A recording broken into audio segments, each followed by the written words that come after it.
Здравейте бичове, аз се казвам Адриан, а това е каналът Адриан Плей. Днес искам да ви помогна с нещо много лесно, понеже гледам, че някои пичове не знаят как се спира интернет достъпа до дадена игра, чета в коментарите за мунда на различни игри и така нататък. Ето, даже пише и на тази игра, която в момента си тегля. Блокирайте достъпа на играта до интернет в защитната стена, даже пише защитната стена.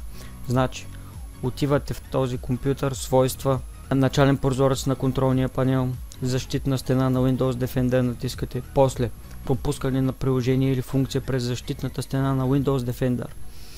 Отивате тук, промяна на настройките, търсите дадената игра, примерно аз League of Legends, понеже другата още не е готова, махате тика и натискате ОК. Това е цялата работа. Благодаря на всички. Абонирайте се, харесвайте, споделите и коментирайте. Ако искате, ще правя още такива клипчета. Чао и до скоро!